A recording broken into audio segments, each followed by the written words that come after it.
Hey everyone. Alright, so I've had time to let the batteries charge and myself charge, and we're going to continue on. And we're picking up at The Life of Pi.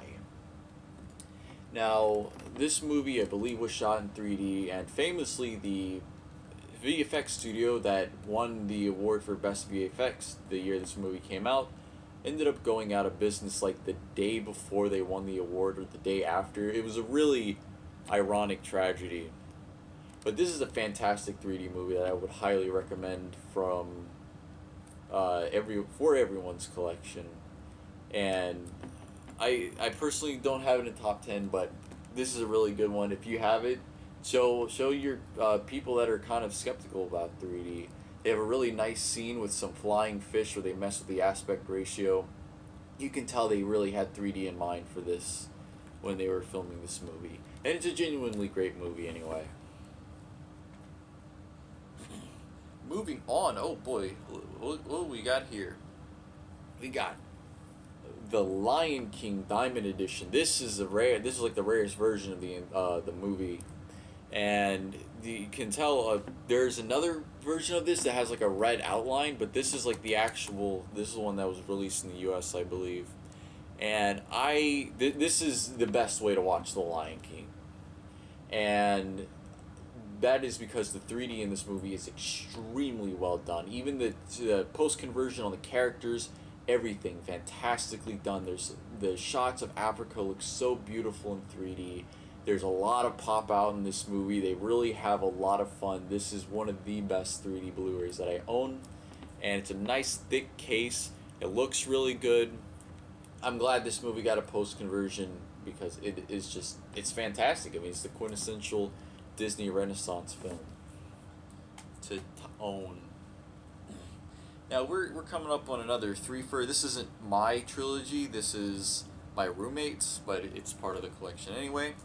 And what we're looking at here is the Lord of the Rings. And what can you really say? These are 2D movies, but I got a story about that. So these are the extendeds, which that is the only way you should be watching The Lord of the Rings, is the extended versions of these films. And they don't even feel their length either, man. They go by fast. It's so all engrossing. This is like the most perfect film trilogy ever made. But the thing about it is, if you've seen the video production diaries for The Hobbit, you know that Peter Jackson actually took 3D pictures on the set of The Lord of the Rings. I've seen them for myself. I've looked at them. They're really cool. Well, I've only seen the two that was in that one video. Maybe I'll do an internet search and see if I could find some more pictures that he took. But it's really neat to think about, to know that he was thinking about 3D back then.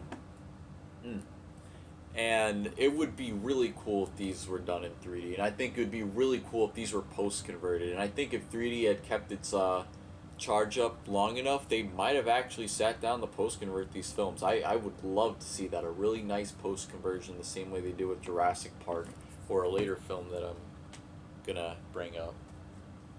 Ah, this is one of the first 3D Blu-rays I got, I believe.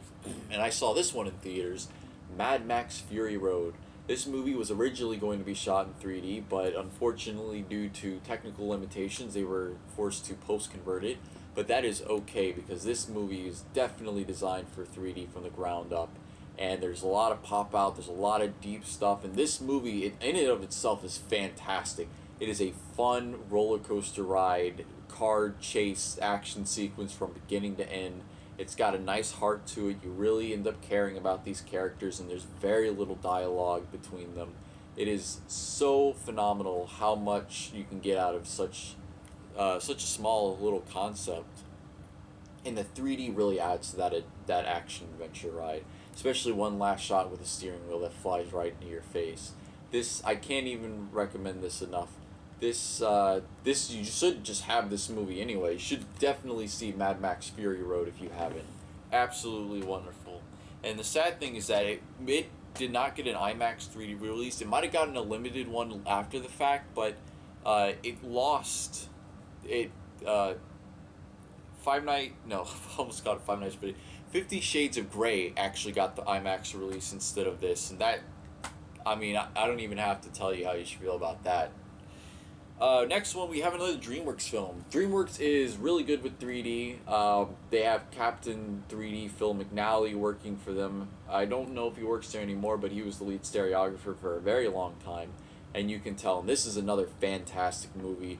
There's like buildings coming out of the screen. They do a lot with the 3D to really give you depth and the feeling that you're flying when you're flying over the city. And it's a genuinely heartwarming superhero film. The supervillain, the superhero. This movie, funnily enough, was ahead of its time. I mean, it takes a look at the superhero genre and flips it on its head quite literally. And this is, you gotta have this in your 3D collection, and you should see it anyway. Really good 3D in this movie. Can't recommend enough. I say that about a lot of stuff. This is a 2D movie that I actually got after the 3D movie, and I got it just so I could show my girlfriend the third one. Anyway, we're gonna maybe do a twofer. So we got Men in Black, Tommy Lee Jones, and Will Smith in Men in Black 3. I originally got this one. This was one of the earlier 3D Blu-rays I got, and I love the 3D in this movie. We'll get to that. Men in Black, great movie. Showed my girlfriend this so I could show her this one because I was like, you know, you kind of got to know these characters. Skipped over Men in Black 2. Not really a huge fan of that movie. It's not the worst movie, but it isn't the strongest. I feel this is, I mean, if I had to rate them, it'd be Men in Black 3, then Men in Black 2, and I'm pretty sure that's all the Men in Black films that they made. But Men in Black 3 is a great 3D feature. There actually is a featurette on it that talks about how they did the 3D. They post-converted the live-action stuff, but the CG elements were rendered in stereo 3D.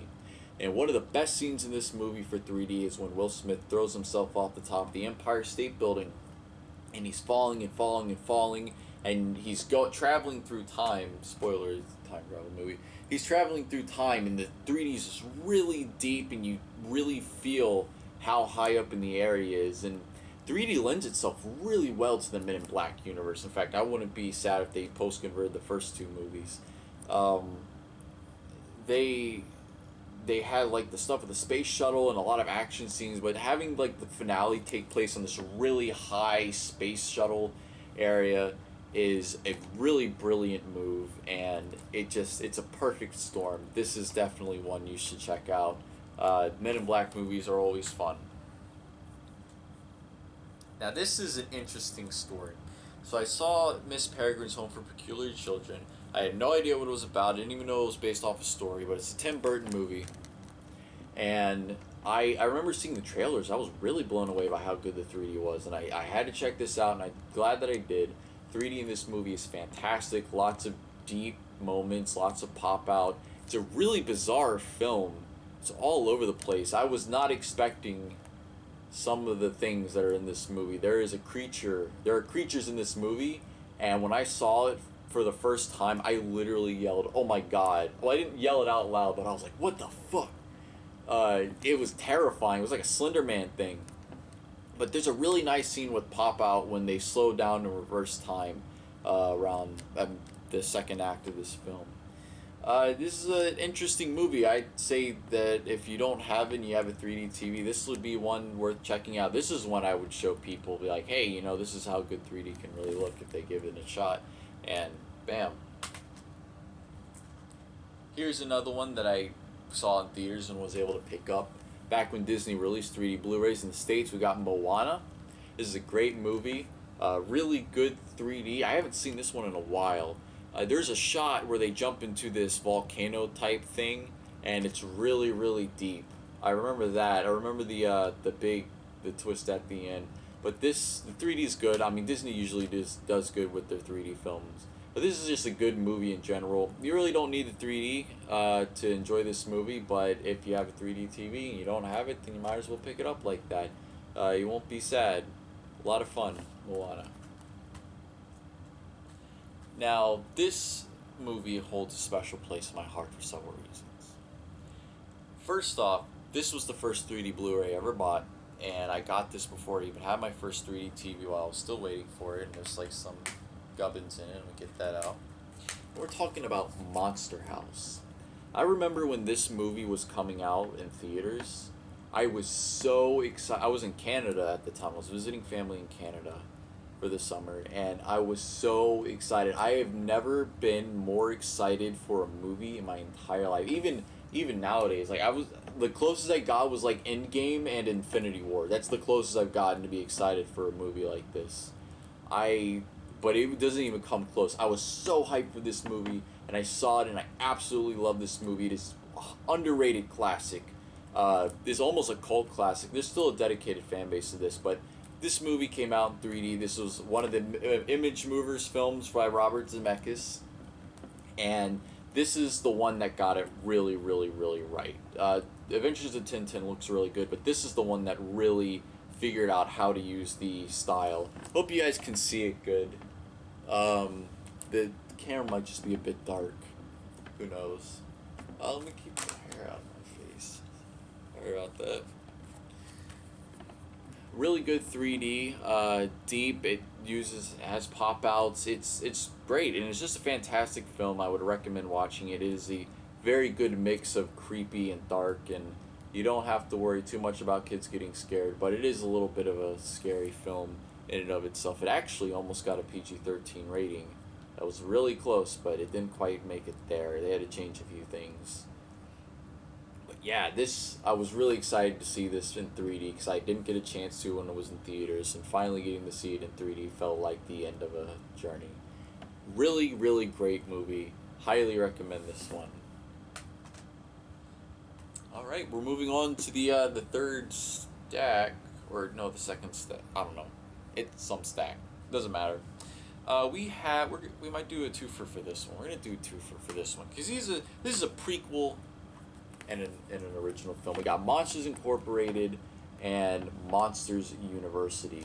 So this is one of the re-releases. I didn't see this one in theaters, but I did pick up the 3D Blu-ray. And I believe I saw this one in theaters. I'm not sure. This is one of the first 3D Blu-rays I ever got. And it was around the same time I got Monster House and Jurassic Park. And I'll have to say, unlike Jurassic Park and Jurassic World, it's like a complete reversal of how the 3D is done. The 3D in this is much better than this movie, but this movie ends up being much better than this movie. It's a nice trade-off. I mean, this movie isn't bad or terrible by any stretch, but this is a classic.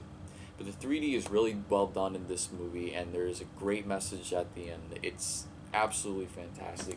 And the 3D in this one is actually done pretty interestingly. Seeing the doors and the portals in the other rooms in 3D is really cool. The final climax with all the doors and the big monster warehouse is really, really cool.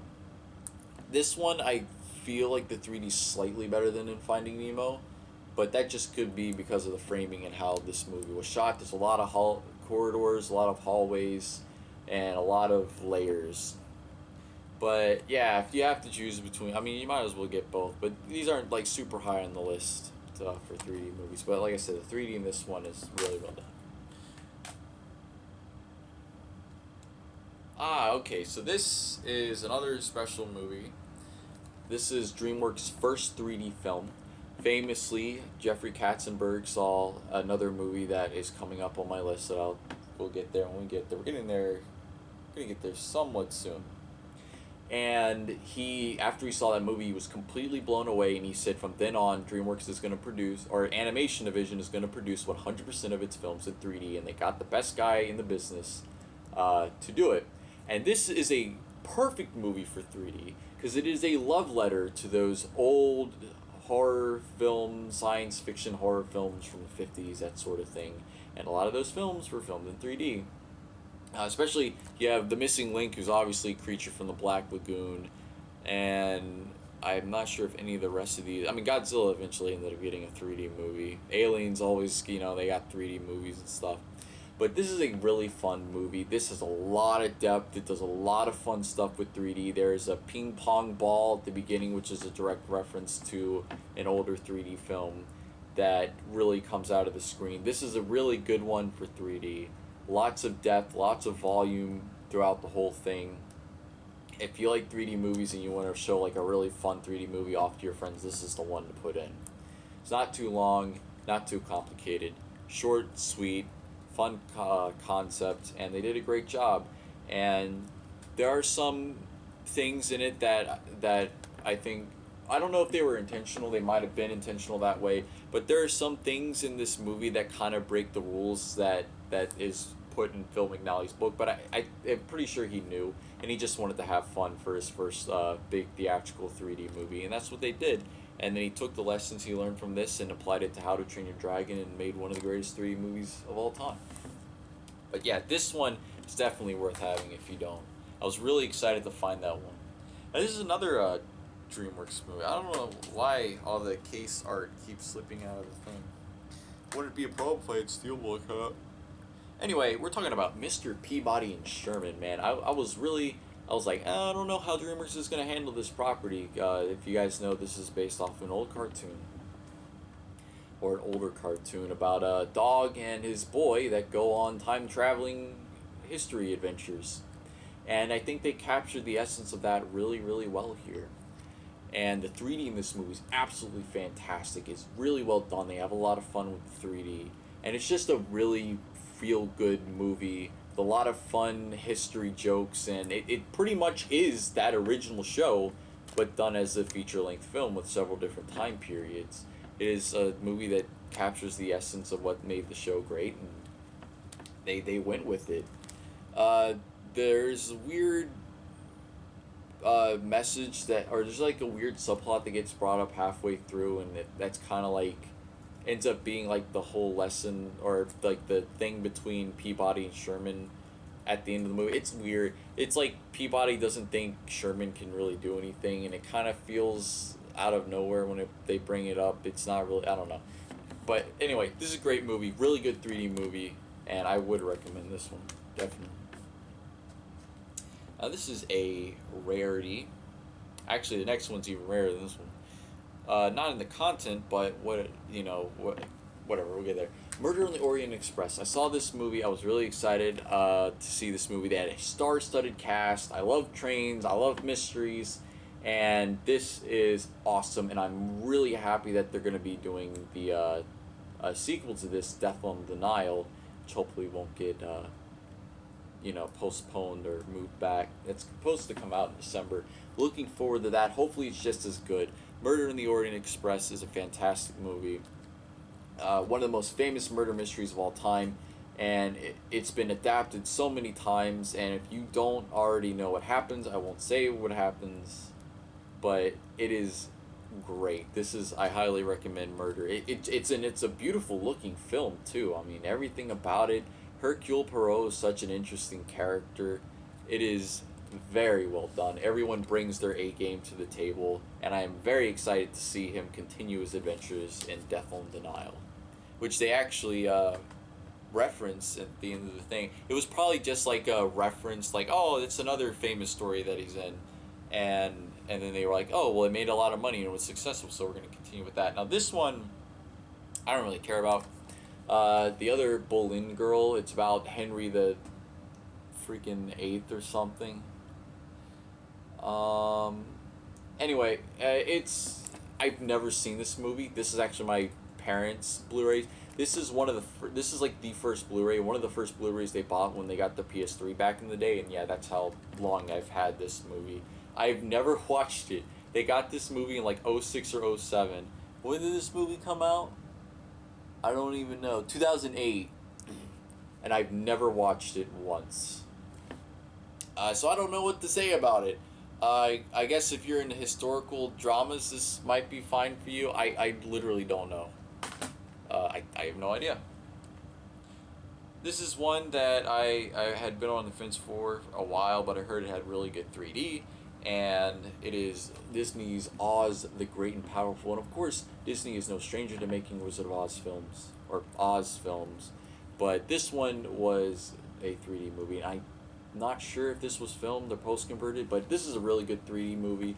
It starts out with like a thumbnail aspect ratio, and it's black and white, and then it expands into color and widescreen once he actually gets to Oz. It's about Oz himself, played by James Franco, and it's a pretty interesting prequel. It has some nice themes in there, and it has a lot of fun action and characters, but this is the big star of the show is the 3D. and they do a lot of fun things with that, especially in the beginning when he first gets to Oz. Not super high on my list of recommendations, but I mean, if you don't have it and you want to see it, and you have a 3D setup, might as well get it in 3D because it looks pretty